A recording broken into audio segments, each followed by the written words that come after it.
Bom dia. Acompanhando o Dom Giussani no Japão em 1987 e escutando na conferência que ele fez na cidade de Nagoya e depois na visita ao Monte Koya, eu tive não somente a graça de ter vivido com ele esses 3, 4 dias, mas foi clara a imagem e o método do diálogo com as pessoas. Primeiro de tudo, o diálogo pede a disponibilidade e uma prontidão de encontro em profundidade. Mas muito mais do que a conversação, do que o diálogo. Mas o diálogo verdadeiro, que é sempre um encontro, necessita que cada um se esvazie o próprio coração e procure o essencial. É de um encontro assim, de um diálogo assim, que inicia uma história. E é assim que aconteceu e assim acontece depois na viagem de 1987. E hoje nós vamos procurar aprofundar a natureza do diálogo verdadeiro com a presença de 3 hóspedes. Quero dizer que são amigos. Eles são muito mais do que hóspedes, são amigos. Hóspedes são os mais para convênios, para mesa redonda, mas eles são amigos. Seja pelo cardeal Torá, que nos faz a graça, a honra de estar no meeting.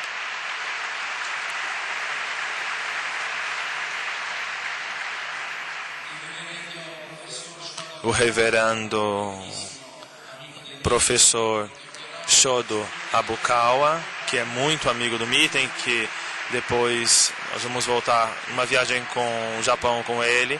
A última vez, há 2 anos atrás, ele esteve, mas a história de amizade no meeting começou naquele ano, 1987, e mais uma vez ele atravessou os oceanos para estar aqui conosco. Muito obrigado.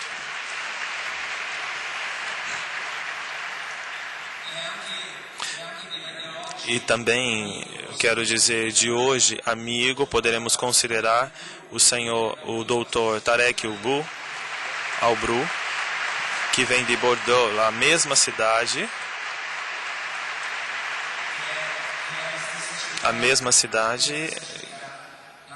natal do cardeal Torá. Por isso tem um pouco de simbologia nestas coisas.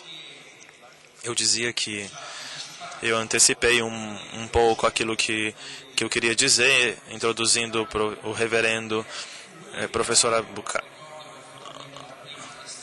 porque foi ele a primeira instantânea dessa viagem. Eu tenho ainda uma velha foto com as cores não tão boas desse encontro. E foi o reverendo professor Shodo Abukawa que acolheu Dom Giussani ao Monte Abukawa, e daquele momento não interrompeu o diálogo com ele, não interrompeu, podemos dizer, ainda hoje.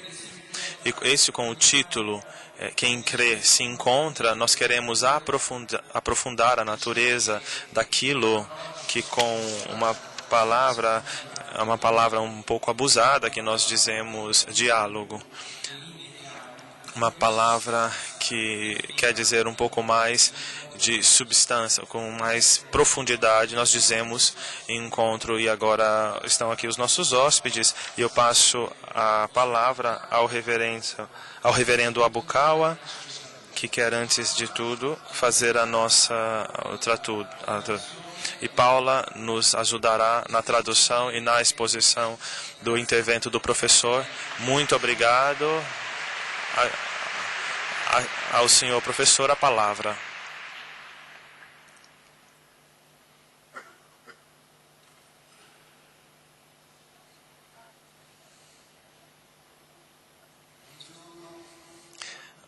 Bom dia.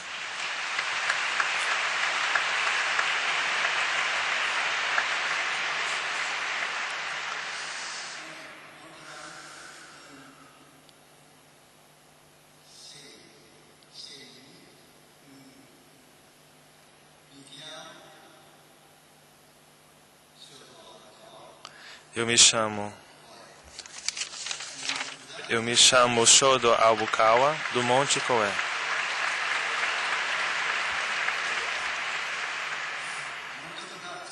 Muito obrigado.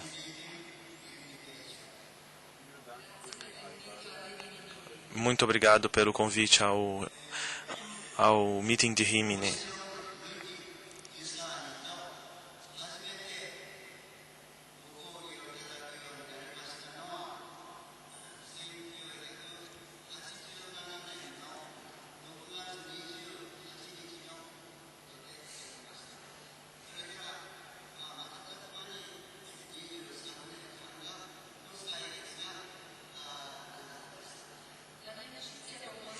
A minha amizade com o Monsenhor Giussani teve início no 28 de junho de 1987. No ano seguinte, eu fui convidado para o meeting e de então passaram 23 anos.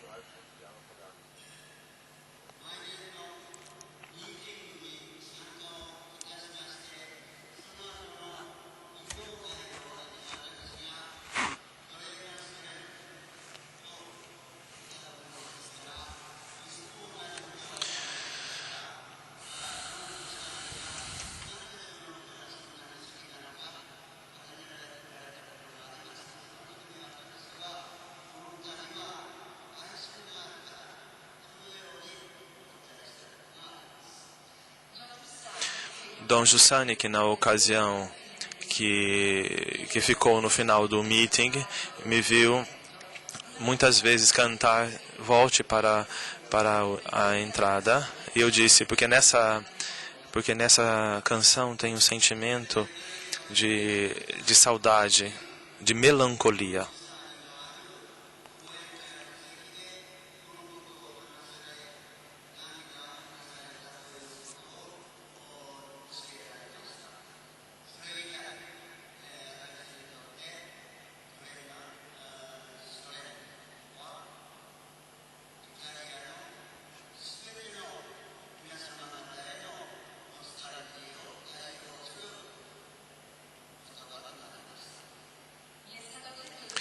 Me foi dito que em seguida, que durante uma conferência, Dom Giussani, escutar deste episódio, se comoveu com as lágrimas, chorando. E aquilo me mostrava a saudade que eu sentia em relação a toda a Itália.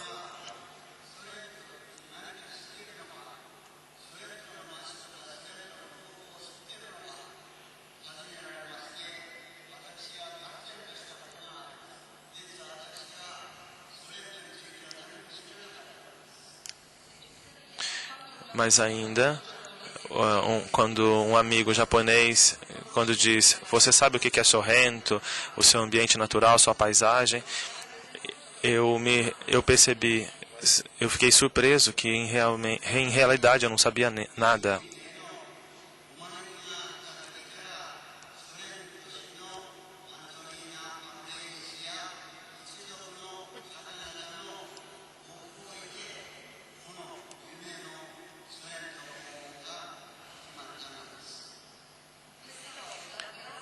Mais uma vez, graças à gentileza da família do senhor Antonino Ampreda, foi inserida no programa a visita à paisagem de sonho de Sorrento.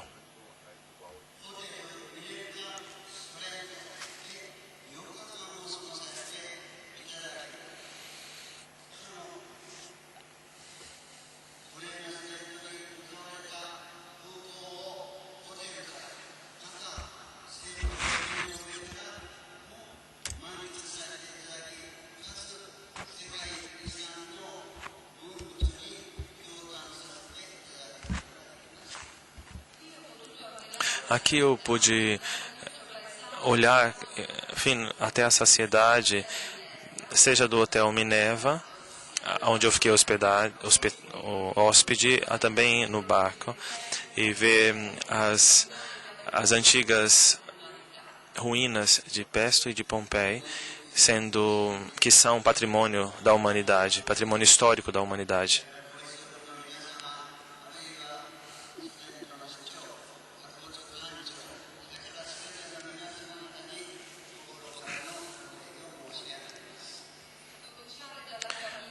começando da família Preda, o prefeito de Sorrento, a diretora do Museu de Pestum e o diretor das escavações de Pompeia.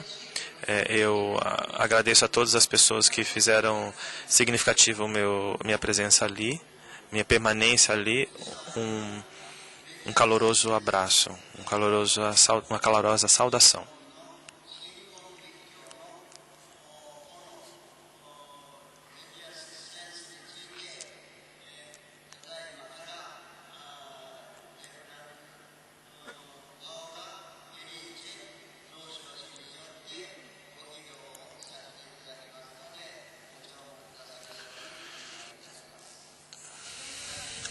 E eu gostaria agora de apresentar a minha intervenção, que vai entre a analogia da consciência religiosa postulada por Dom Jussani e aquela do budismo Shingon, do qual eu pertenço. E, por motivo de tempo, o texto será lido pela tradução italiana. E como disse o professor, eu sou Paula Di Felice, na ordem de Shingandoso. Eu posso dizer que a autora da tradução, que foi palavra por palavra, concordada com o professor Abukawa.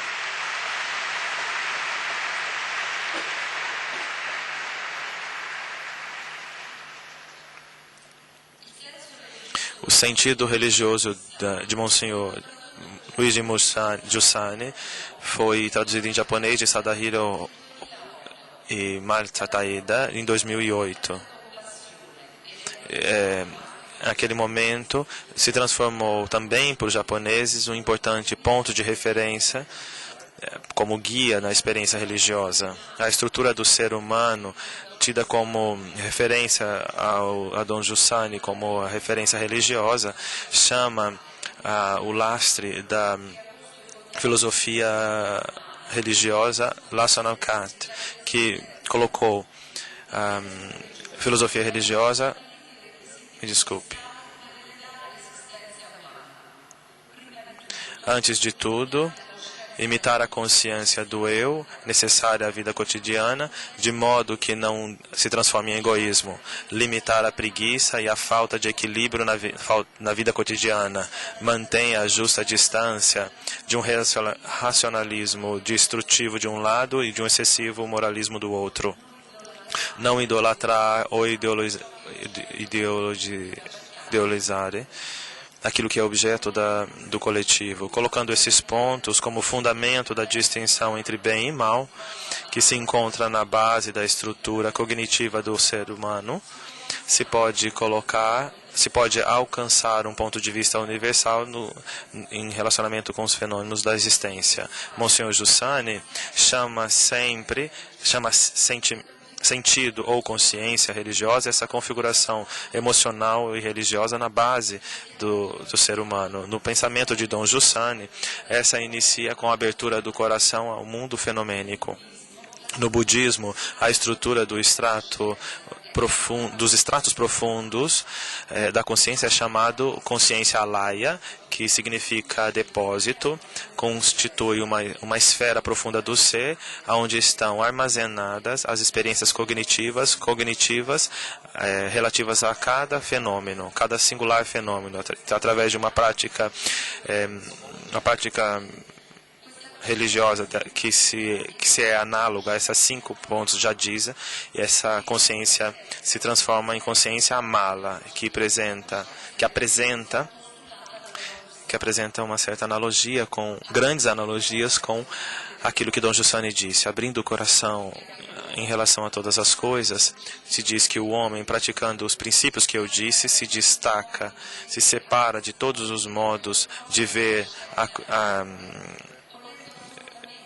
colocando em fundamento do próprio ser e das próprias capacidades cognitivas a capacidade de observar o aspecto autêntico do mundo fenomênico. O budismo Shingon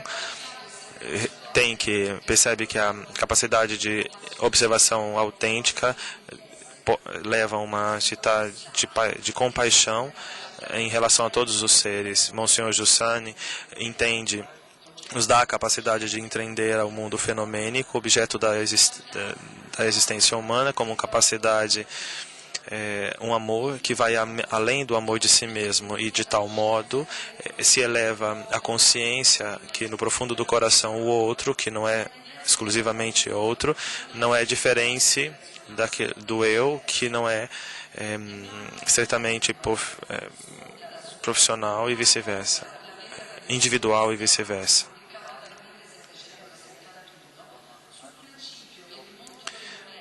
Um escritor disse que o mundo fenomênico criado do amor de Deus, mas interage com o nível espiritual de existência. Ele anuncia que neste pressuposto e através do método do controle da respiração, conseguiu a capacidade de experiência mística. Monsenhor Masayuki Shirieda, que foi secretário do Papa João Paulo II por muitos anos, na obra epistoral Conversações, que levam um milagre no coração, que foi traduzido em 2006 em japonês, coloca da piedade, da pietà, que tem de Michelangelo. E Michelangelo, quando ele fez a pietà, ele foi guiado por uma força divina. E Monsenhor Shirieda disse: ainda hoje, contemplando a pietà vaticana, emana esta força. Guardando fixa num determinado momento, essa fala e diz a nós uma linguagem primordial. A expressão desta linguagem, agindo a nível universal da urgência, da consciência, chega ao coração de cada um que é possível, que tem a possibilidade de chegar a uma experiência como essa, seja pela capacidade mística de Michelangelo, ou como é a comum capacidade do ser humano, dos humanos, perceber aquilo que os olhos não podem ver, e de estabelecer uma concatenação o sentido religioso de Dom Giussani define corretamente tal condição interior, chamando revelação. Esta vem quando, chegando na realidade, de improvisamente vem uma chamada.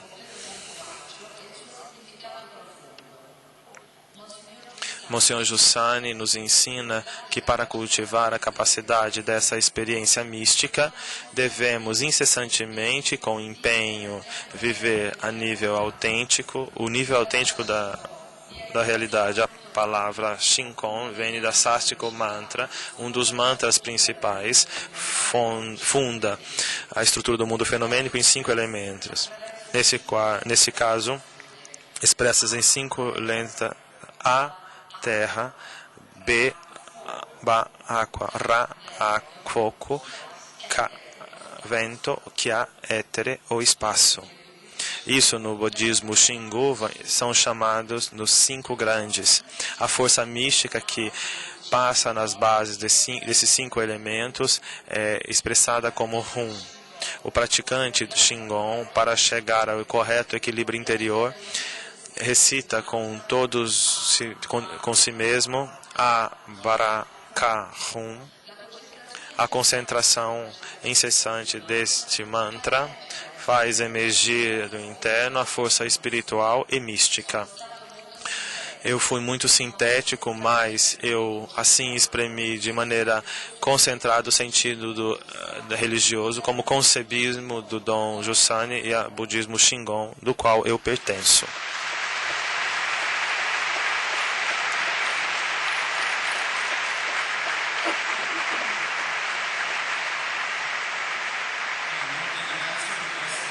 Muito obrigado por essa leitura assim fascinante deste paralelismo que o Senhor fez, Reverendo Bokai. Esse paralelismo assim fascinante. Dizia na abertura que essa é uma ocasião muito especial, porque temos 3 amigos, mas 3 também grandes figuras que representam, que constituem, que trazem aqui a experiência da fé e de um orientamento, de uma orientação cultural religiosa que ocupa grande parte do nosso mundo contemporâneo. É verdadeiramente uma ocasião particular, importante, especial, de poder se conhecer melhor e fazer uma história de amizade e a natureza desta possibilidade, quais condições podemos viver um encontro em profundidade. Agora eu gostaria de apresentar Tarek Ubru, que está há muito tempo na França, onde ele conduz a mesquita de Bordeaux, que é um líder muçulmano que está ajudando na lei islâmica contra da minoria e a relação entre a maioria e a minoria. Em um contexto, como nós sabemos o francês, como que é interessante, muitas vezes tenso. É um dos modelos que se fala muito na Europa. É o fenômeno que vem chamado Euro-Islam e encontra, creio, no Dr. Tarek Ubru, no seu expoente Pio significativo, Pio agudo.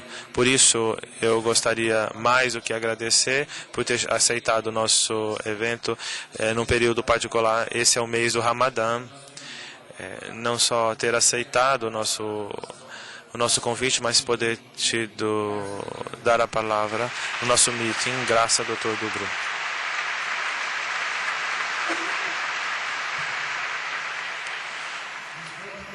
Buongiorno, bom dia.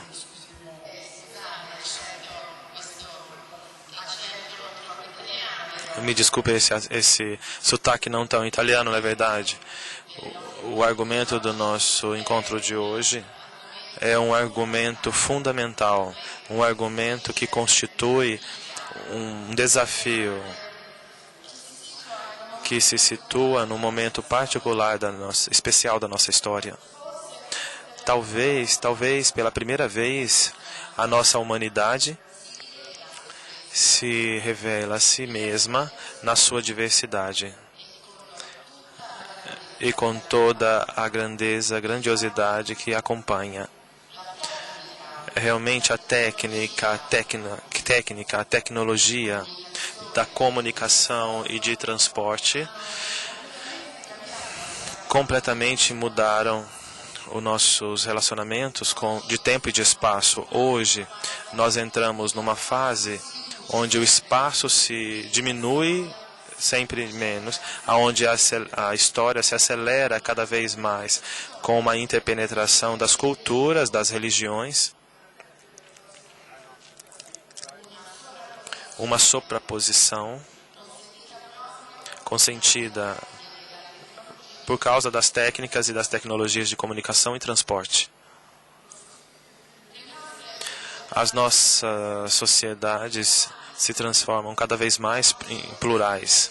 Hoje as pessoas viajam virtualmente graças às autoestradas, às estradas informáticas e graças à internet, graças a meios de transporte cada vez mais cômodos. Não precisa ser aventureiro para conhecer outras culturas e outros lugares, naquilo que elas têm de cultural e ecológico. Nós temos que ser conscientes do fato de que nosso mundo mudou e mudou muitíssimo e que a nossa humanidade é verdadeiramente unida. A mínima crise numa região qualquer do nosso planeta tem repercussão imediata sobre aquilo que é o sistema político, econômico, espiritual do nosso planeta. Os nossos destinos estão ligados um no outro. Neste contexto, para mim, aquilo mais importante de se considerar é este fenômeno de dessecularização. Um retorno ao irracional, ao espiritual, ao religioso, naturalmente. O século XIX e o início do século XX foram períodos de secularização e retorno da espiritualidade, mas em direção ao passado. Por quê? Porque a ciência ditava a verdade. A verdade se transformou numa série de igrejas com as próprias certezas. Depuis le début du 20... E bem, do início do século XX, graças à teoria da relatividade de Einstein, à mecânica quantitativa, à biologia molecular, as ciências exatas conheceram uma crise epistemológica sem precedentes. E o determinismo newtoniano e as certezas de Pascal e a física de Pascal foram substituídas do irracional determinado da mecânica quântica. E então se entrou numa física indeterminista, com este princípio de incerteza de Heisenberg, que nos tirou da arrogância científica para chegar à humildade da ciência. A ciência não conseguiu mais dar respostas a questões metafísicas e existenciais que foram colocadas no passado pela filosofia e da teologia. As antigas problemáticas relativas ao homem a respeito do divino, novamente estão a serem questionadas. A ciência que foi um fator de secularização, hoje ela se transformou num meio de espiritualização.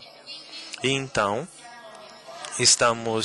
nós entramos numa fase no qual assistimos a um pedido de sentido, a uma necessidade de sentido, de espiritualidade. O caos econômico, sociológico que está chegando e aumentando em cada disciplina risca de nos fazer afundar numa irracionalidade absolutamente irracional. Então, como nós vamos ficar ancorados na espiritualidade, dando peso, o justo peso e o justo fato à racionalidade? Nós nos encontramos então nessa realidade onde eu descrevi, onde tem uma espiritualização do mundo, uma superposição de culturas, uma interpenetração de sistemas filosóficos e metafísicos que coexistem na mesma sociedade, além de fronteiras que se transformarem cada vez mais permeáveis nas ideias de sistemas filosóficos. Então nada pode pará-los. O outro diferente é no nosso lado, ele é entre nós, ele está entre nós. Então, como podemos nos deparar com essa situação?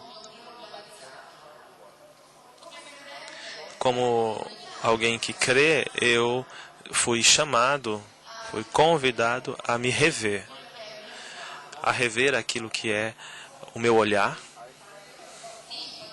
típico da minha tradição. E então, como ser radicado em uma tradição e, no mesmo tempo, ser aberto a um mundo que é plural. Bom, eu creio que quanto mais se é radical, se é erradicado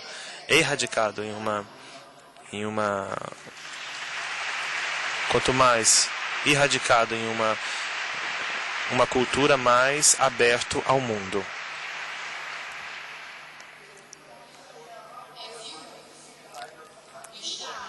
Quanto mais estamos com relações superficiais com a nossa tradição, mais ainda estamos preocupados e tensos, inquietos e fechados sobre nós mesmos. Então, como ser dentro da tradição sem ser fechado em um recinto um recinto de identidade desta riqueza que pode nos dar o outro. Nesse sentimento é absolutamente inconcebível perceber a fé sem o outro, sem aquilo que o outro pode me dar, sem o diverso. A fé tem que ser sentida e medida na base da diferença do outro. Então, como eu tenho que rever a minha interpretação com relação aos outros, no meu ponto de referência? Eu sou muçulmano, e como o cristão se refere à revelação, a relação se escreve com o divino, com a divinidade. Unir ao outro, para mim, significa começar a unir ao divino. O divórcio, a separação em relação ao divino, leva a uma violência existencial, a união espiritual com o divino permite o equilíbrio e a serenidade interna, permite a paz interior. Que depois, evidentemente, se transmite em torno a nós, que mudanças acontecem no íntimo. Muda a si mesmo e a sua história se mudará.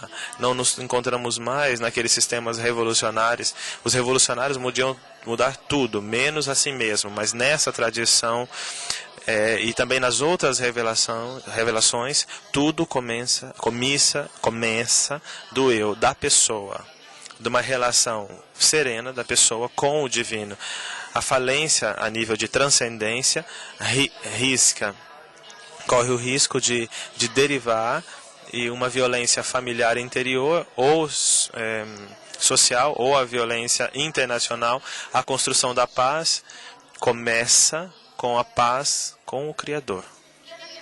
A diversidade, como dizer, é um dado divino que é preciso cultivar, manter. E o Corão me diz como crente que entre os senhos da divindade, a criação do céu e da terra, existe a diversidade das línguas e das cores.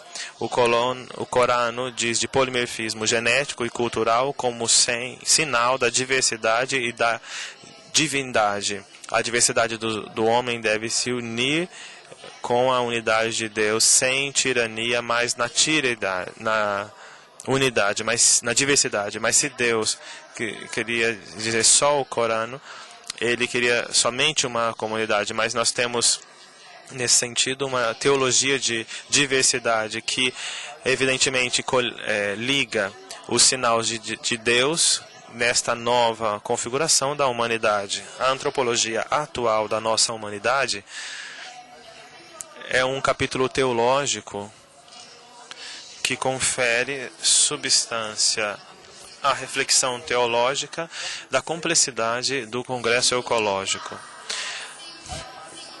A unidade e a singularidade de cada ser humano. O Corão diz que toda a humanidade está concentrada no indivíduo. Quem mata uma alma é como se matasse toda a humanidade. E se os homens estão concentrados no indivíduo e na individualidade, a individualidade da humanidade é a dignidade humana. O Corão diz que é preciso dar dignidade ao homem. Quais são as suas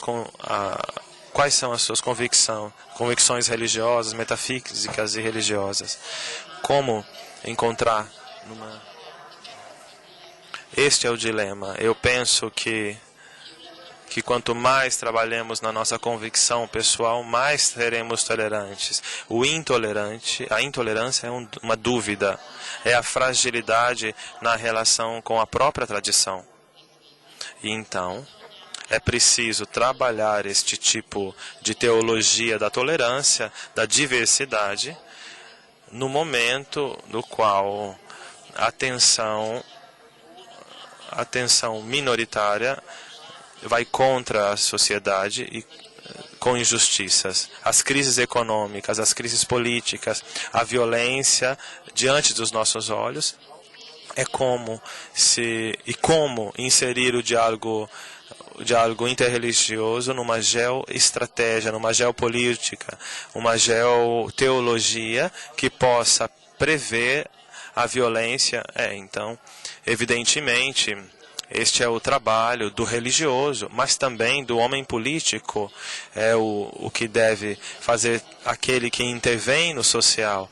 É o papel de cada indivíduo, enquanto a nossa humanidade navega todos no mesmo navio. E quando afunda este barco, afunda todos nós. Não podemos ser contra o mundo, contra o planeta, porque nós estamos como destruindo o barco em que estamos. A ecologia, no sentido nobre da palavra, deve abraçar o ser humano, a planta e o animal. Devemos construir uma teologia ecológica que consente de conservar o planeta, de conservar a humanidade, de conservar a vida e a fé. Obrigado.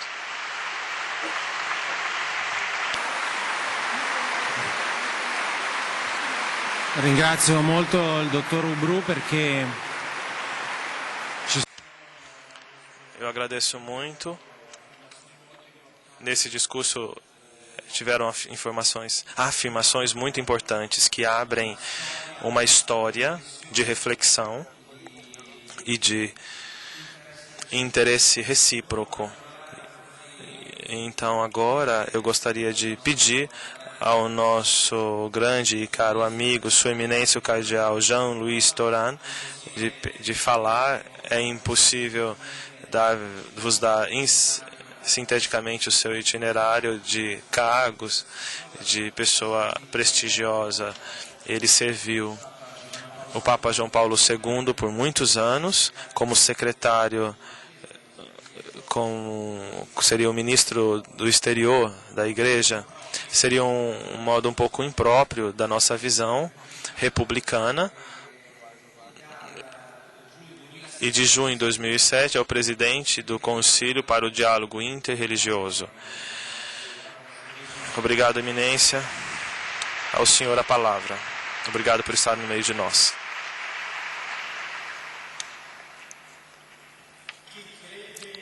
Quem crê se encontra. Eu penso que esta mesa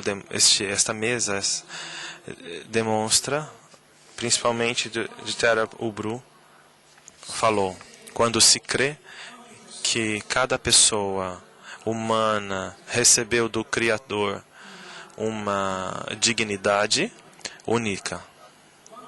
Quando se crê que cada pessoa humana é sujeito de direito e de liberdade, quando se crê que servir o próximo, ou seja, a pessoa que não escolhemos, nós cresceremos em humanidade. Quando um acredita que a Terra e aquilo que ela tem, como o senhor Ubru, foram confiadas à organização dos homens, à gestão dos homens, para que os homens a conservem e que possa servir ao bem comum, então nós entendemos a importância da colaboração entre os cristãos, entre os crentes, porque verdadeiramente todas as religiões professam essas convicções. Dito isso, não quero fazer nascer em vós que todas as religiões são equivalentes. Não. O diálogo interreligioso começa sempre com a afirmação como uma afirmação da própria identidade religiosa. E eu gostei muito de dizer o que o senhor Ubru disse. O diálogo religioso não nasce do sincretismo. Se tem que entender o conteúdo da sua religião para ver, sobretudo, a riqueza de uns e dos outros, o que podemos fazer em sêmia, juntos, a serviço da sociedade. E nós, católicos, respeitamos, reconhecemos que muitos dos valores deles, que não raramente refletem o raio que iluminam os homens. Eu voltei de uma viagem no Extremo Oriente e pensava, nós cristãos podemos receber tanto de outras religiões. Nós somos estimulados, por exemplo, pelos nossos irmãos muçulmanos na oração, o jejum, a esmola. Nós temos tanto que aprender dos outros. Nossos amigos hindu nos digam tantas coisas sobre a meditação e a contemplação. Os nossos amigos budistas te ajudam a entender bem a importância do destacar-se das coisas materiais e o respeito pela vida, e etc, etc. Obviamente, também os seguidores de outras religiões podem encontrar na nossa fé cristã valores suscetíveis de contribuir à melhora espiritual deles. Para não ser longo, nós podemos ver a concepção de um dia com uma face humana, como dizia Benedito XVI na Spezsalve, um Deus que nos chama pelo nome, um Deus que se interessa pela nossa vida. E depois a Igreja Católica em si mesma, a universalidade, a unidade da família humana, que diz é impossível viver a unidade da família humana. E enriquecendo-se assim, podemos ser melhor. E nós somos crentes e cidadãos. Não somos crentes ou cidadãos. Nós somos as duas coisas, crentes e cidadãos. E tudo isso será vantagem, deve ser vantagem para a mesma sociedade. E aí vem a pergunta, o que nós podemos fazer, nós crentes? O que nós podemos fazer juntos que leve ao bem-ser material e espiritual de todos? Neste mundo precário, no qual o orador anterior, disse, eu vejo cinco trabalhos para fazer juntos. Primeiro de tudo, uma pedagogia do viverem juntos. Como cada religião se pratica no quadro de uma comunidade, a nossa assembleia de oração, as atividades sociais e de inspiração religiosa, as atividades sociais de inspiração religiosa, penso nas escolas, são locais onde se aprende a viver com os outros, a respeitar a singularidade dos outros. Dá aos cristãos, a cada pessoa deve levar a palavra que cura, que orienta. Depois, uma proposta ética. Nós cristãos, nós crentes, não podemos ter medo de distinguir o bem e o mal, porque existe um bem e o mal. Não podemos ter medo de distinguir e de recordar que temos direitos e deveres.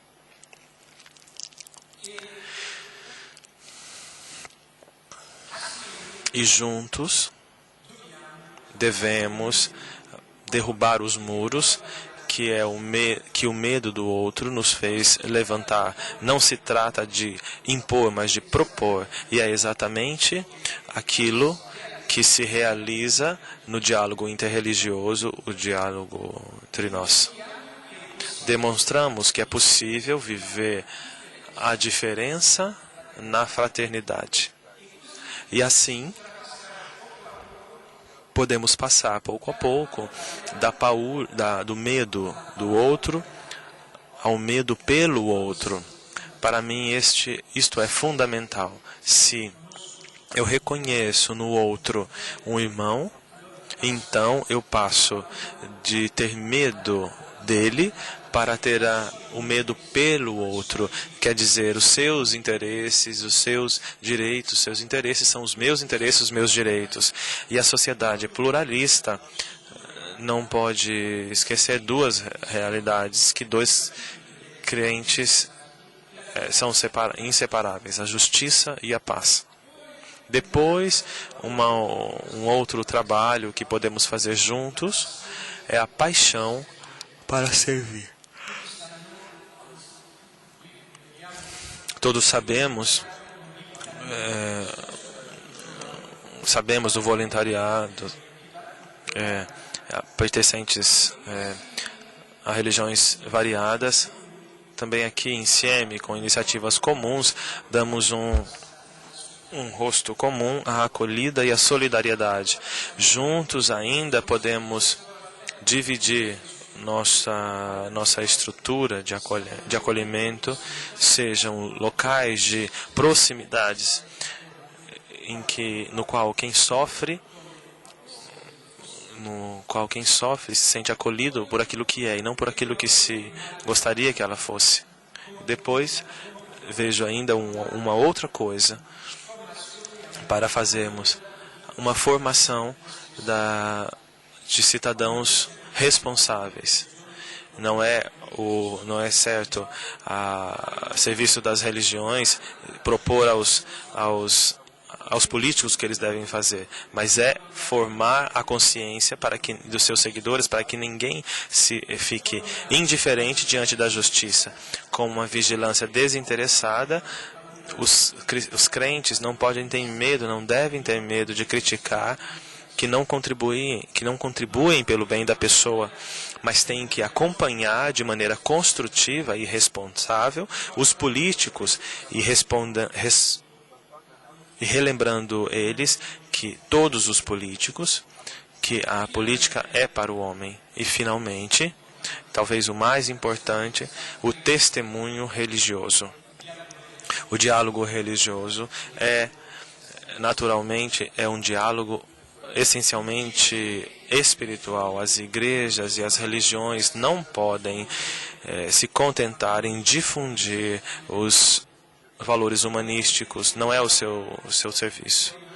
Os membros precisam dar conta da sua espiritualidade, da sua fé, demonstrar que os fiéis encontraram na sua religião um significado e uma esperança para hoje e para amanhã.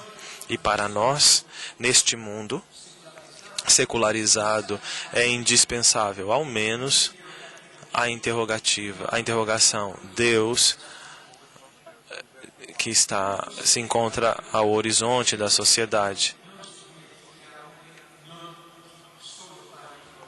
Não podemos esquecer que não somente de pão vive o homem.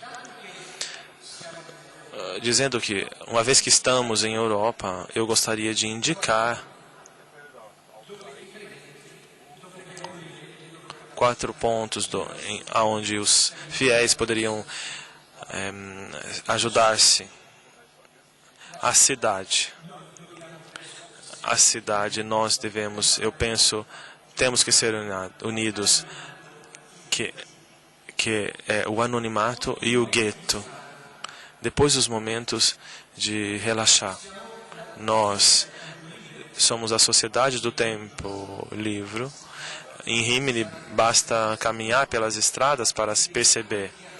Por isso, ajudemos os jovens, ajudamos-nos uns aos outros a cultivar o belo, o bonito, a partilhar emoções, iniciativas de qualidade. Penso na música, o esporte. Eu penso juntos podemos fazer.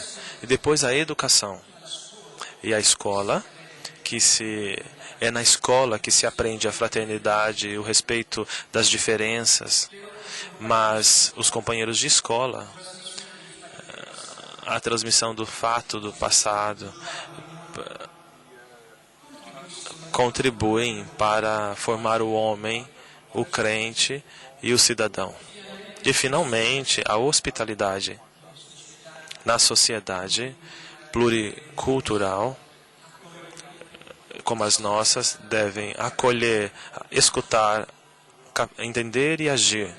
Eu penso que no mundo de hoje, se o fiel tem um poder de exercitar, é aquilo que eu chamo de poder do coração. É estar ali aonde a pessoa sofre. E nós sabemos que os fiéis estão em primeira linha quando estão ocupados doentes, grandes doentes e pessoas anciãs. Eu penso sempre aquilo que me aconteceu numa pequena cidade vizinha a Lodi.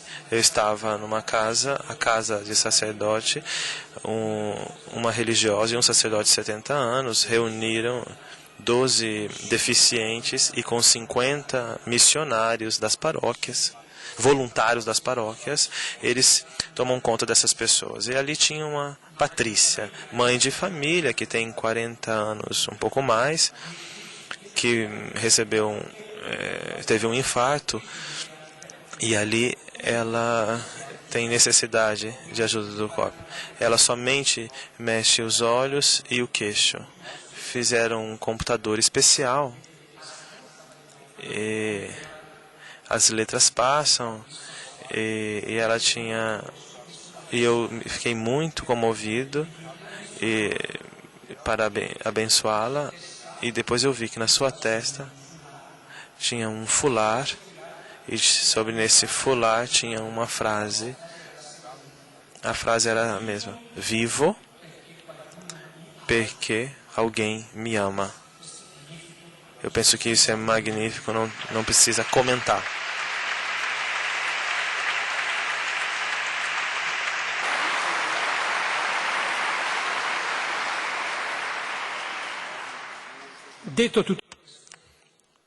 Depois de ter dito tudo isso, não posso não acrescentar uma outra consideração, que é a seguinte: o fiel e a sua comunidade se encontra em frente ao meu ponto de vista, duas crises fundamentais. Uma crise da inteligência e uma crise da transmissão. Eu penso que nós estamos diante de uma gigantesca crise da inteligência. Nós temos muitas informações, somos super informados, e nós não sabemos mais raciocinar. O barulho, as mudanças, a avalanche da publicidade fazem que o homem não leia não leia mais, não pensa mais, não é capaz de organizar os seus conhecimentos. Tudo é tudo rápido. Nós, fiéis, temos o dever de cultivar e possivelmente de difundir aquilo que se pode chamar de vida interior. Pascal, e uma das suas coisas geniais: a maior desgraça do homem é de não saber permanecer em paz no seu quarto. A oração, a meditação, alimentados de uma apropriada cultura religiosa, nos colocam em condição para ajudar os nossos contemporâneos para viver com valores e com um pouco mais de maturidade. Pensamos nisso. Essa crise da inteligência.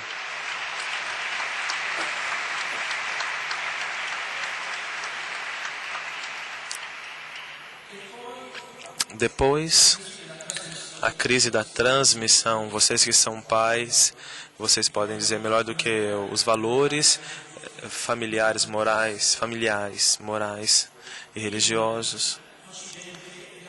No Ocidente, o analfabetismo religioso é imenso. Basta visitar uma catedral num país ocidental e ouvir os comentários diante da Torre de Babel, ou os apóstolos, uma ignorância total da parte dos jovens, principalmente. E depois, somos também diante de jovens, mas também pessoas maduras, que não têm mais o sentido nem mesmo de uma certa dignidade. O slogan que Tera que estava no Muro della Borbona é proibido proibir, fez com que a nossa sociedade fosse muito parecida com uma nave à deriva, um barco em deriva. E essa é uma chave de leitura, e assim se explica esse retorno ao religioso. Nós temos hoje jovens que são normalmente herdeiros de nenhuma herança e construtores sem ter nada para construir. E nós, fiéis, podemos transmitir a nossa herança e propor modelos. E eu concluirei dizendo que Deus tem o seu lugar na sociedade. Não existe uma civilização que não tenha tido uma religião, uma relação religiosa, e nós, fiéis, precisamos ter a coragem de falar, e a coerência de falar em nome do nosso Deus e também de propor os nossos valores. E ali eu volto a todos nós católicos, e agora eu falo a todos nós católicos. Se diz que nós somos uma minoria, mas não sei. Mas somos uma minoria que conta. E vocês aqui demonstram isso. Por isso nós devemos reencontrar um certo orgulho de sermos católicos, porque estamos na grande família onde a santidade é muito mais importante do que tantas outras coisas. Nós temos que recordar este grande patrimônio espiritual que nós temos e que temos que transmitir. E pensar sempre que se Deus nos plantou neste mundo hoje, é neste mundo que nós temos que florescer. E eu terminarei com uma frase de um velho reitor romano. Eu falo primeiro em latim, depois eu traduzo.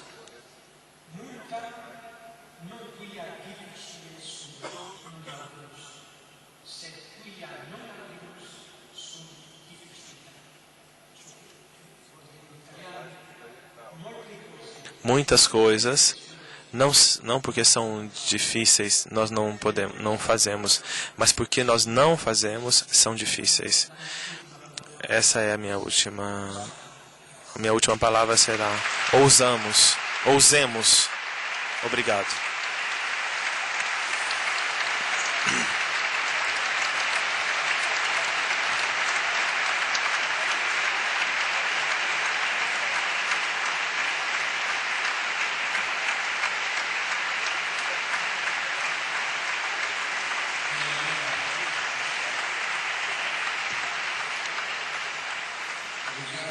Eu agradeço de coração a sua eminência por tantas coisas, e porque essa última palavra, ousemos, me recorda uma conclusão de um célebre discurso de Dom Jussano.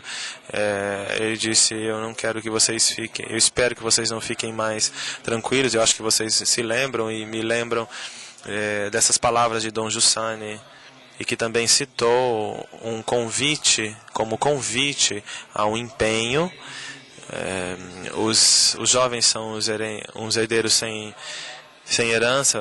São tantas coisas que foram ditas nesta manhã, e eu gostaria somente de sublinhar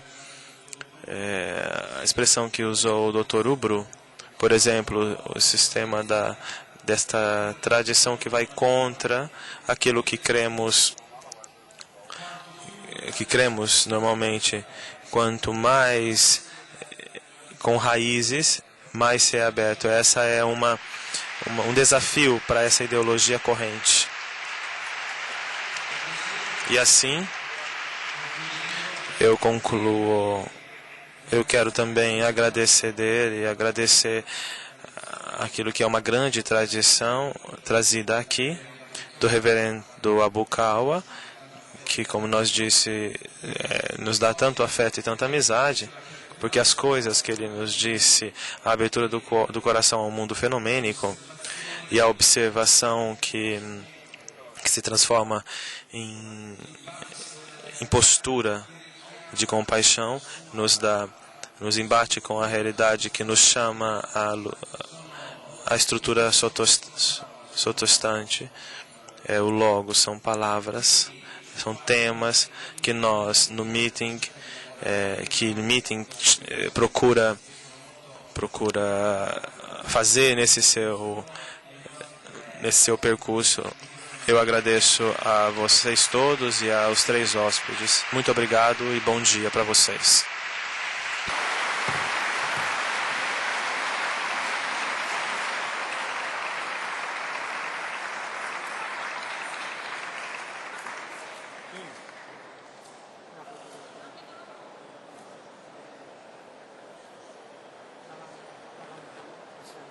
Dottor Ubru, les photographes en photo. Oui. Qui va benissimo. Così?